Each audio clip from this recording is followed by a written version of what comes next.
Hello everyone, আসসালামু আলাইকুম। Lifestyle cook and ব্লগে সবাইকে ওয়েলকাম জানাচ্ছি।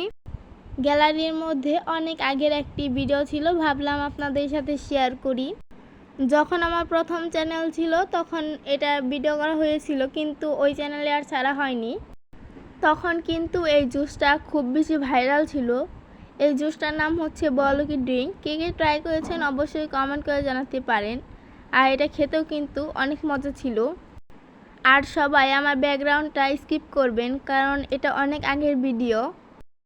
তার জন্য এইখানে পুদিনা পাতা কেটে নিয়েছি। এটা আমাদের গাছের পুদিনা পাতা ছিল। তারপর এইখানে লেবু কেটে নিচ্ছি। এইখানে 2টা লেবু কেটে নিয়েছি। আর এখন আমাদের দেশের অবস্থা কি বলবো, খুবই বাজে একটা অবস্থা। মোবাইলটা খোলার পরই শুধু মারামারি, আর ছাত্রছাত্রী ভাই বোনদের উপর কিন্তু খুব বেশি অত্যাচার করছে। আমাদের টাঙ্গাইলের এই দিকে কিন্তু খুবই বাজে একটা অবস্থা, গোলাগুলি শুরু হয়ে গিয়েছে। সবাই তাদের জন্য দোয়া করবেন।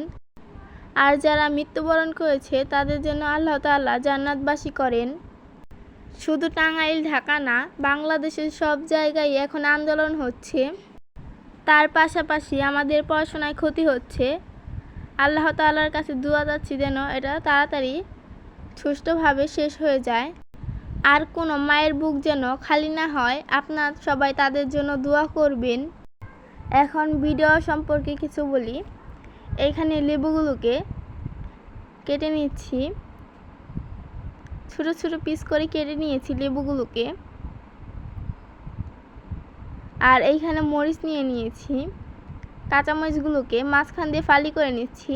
আপনারা চাইলে আস্ত একটা কাঁচামরিচ দিতে পারেন। 3টা কাঁচামরিচকেই এরকম করে কেটে নিচ্ছি। আর আজকের এই ভিডিওটি কে কোন জায়গা থেকে দেখছেন কমেন্ট করে জানাতে পারেন। আগের ভিডিওতে প্রথম কমেন্ট করেছিল হাফেজা সাইদা, তাকে অনেক ধন্যবাদ। তারপর কমেন্ট করেছিল মানসুরা রহমান ব্লগ, আপুটা কমেন্ট করেছিল মাশাআল্লাহ দারুণ হয়েছে, আপুটাকে অনেক ধন্যবাদ। মিরানা ওয়ার্ল্ডের আপুটা কমেন্ট করেছিল আমি অনেক দুঃখিত, গত ভিডিওতে কমেন্ট করতে পারিনি।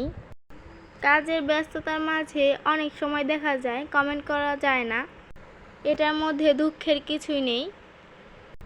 তোমাকে এখনও আমি ভুলিনি। আর অনেক দিন ধরে আমার প্রিয় একটা আন্টির কমেন্ট পড়া হয় না, সোনিয়া ডেইলি লাইফ আপুটার কলিজা ভুনা অনেক পছন্দের। এখন ভিডিওর মধ্যে ফিরে আসি। এইখানে গ্লাসের মধ্যে বরফের টুকরা দিয়ে দিচ্ছি।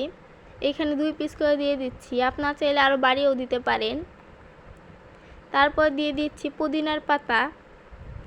পুদিনার পাতা দেওয়ার পর দিয়ে দিয়েছি লেবু। লেবুগুলোকে গ্লাসের মধ্যে ডিজাইনের জন্য গোল গোল করে কেটে দিয়ে দিয়েছি। তারপর দিয়ে দিয়েছি কাঁচামরিচ। 3টা গ্লাসের মধ্যে এক এক করে কাঁচামরিচ দিয়ে দিয়েছি। কাঁচামরিচ দেওয়ার পর দিয়ে দিয়েছি লেবু, ছোটো ছোটো পিস করে কেটে রাখা 1 টুকরা করে লেবু দিয়ে দিয়েছি। তারপর লেবুর রস দেওয়ার পর লেবুর খোসাটাকে এটার মধ্যে দিয়ে দিচ্ছি। আর লেবুগুলো কিন্তু পরিষ্কার করে ধুয়ে নেওয়া হয়েছিল। লেবুর রস বের করে গ্লাসের মধ্যে দিয়ে দিচ্ছি খোসা সহ। এরকম করে 3টা গ্লাসের মধ্যে দিয়ে দিয়েছি।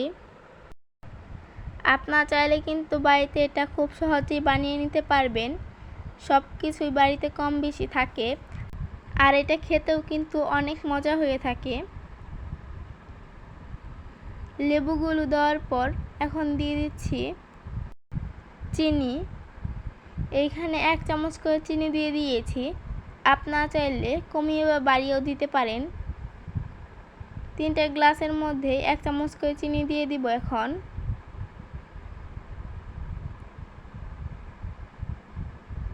3টে গ্লাসের মধ্যে 1 চামচ করে চিনি দেওয়া হয়ে গেলে এটার মধ্যে দিয়ে দিব বিট লবণ। 3টে গ্লাসের মধ্যে এখন বিট লবণের গুঁড়াটা দিয়ে দিচ্ছি।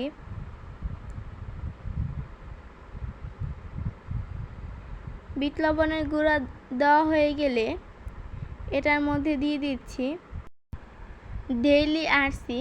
আপনারা চাইলে যে কোনো সাদা আরসি ব্যবহার করতে পারেন, আপনারা চাইলে স্প্রাইটও ব্যবহার করতে পারেন। আমরা যেই দোকান থেকে নিয়েছি ওই দোকানে স্প্রাইট ছিল না, তার জন্য ডেইলি দিয়ে দিচ্ছি। 3টা গ্লাসের মধ্যে দিয়ে দিয়েছি। আরসিটা দেওয়ার পর দিয়ে দিয়েছি ফুড কালার। আপনারা চাইলে ফুড কালার স্কিপ করতে পারেন। এইখানে নীল রঙের ফুড কালারটা দিয়ে দিয়েছি। আপনারা চাইলে অন্য যে কোনো কালার ব্যবহার করতে পারেন। আর আমাদের এইখানে কিন্তু ফুড কালারটা বেশি পড়ে গিয়েছিল। আপনারা যদি এটা বাসায় ট্রাই করেন তাহলে একটু কম করে দিবেন। ফুড কালার দেওয়া হয়ে গেলে একটি চামচের সাহায্যে খুব ভালো করে সব কিছুর সঙ্গে মিশিয়ে নিচ্ছি। আর বড়লোকি ড্রিঙ্কটা কিন্তু তৈরি হয়ে গিয়েছে। আজকের বড়লোকি ড্রিঙ্কটা কেমন লাগলো কমেন্ট করতে পারেন। আর বাসায় এটা ট্রাই করতে পারেন, অনেক মজা হয়েছিল। ভিডিওটি ভালো লাগলে লাইক কমেন্ট শেয়ার করতে ভুলবেন না। আজকের মতো ভিডিওটি এই পর্যন্তই। আল্লাহ হাফেজ।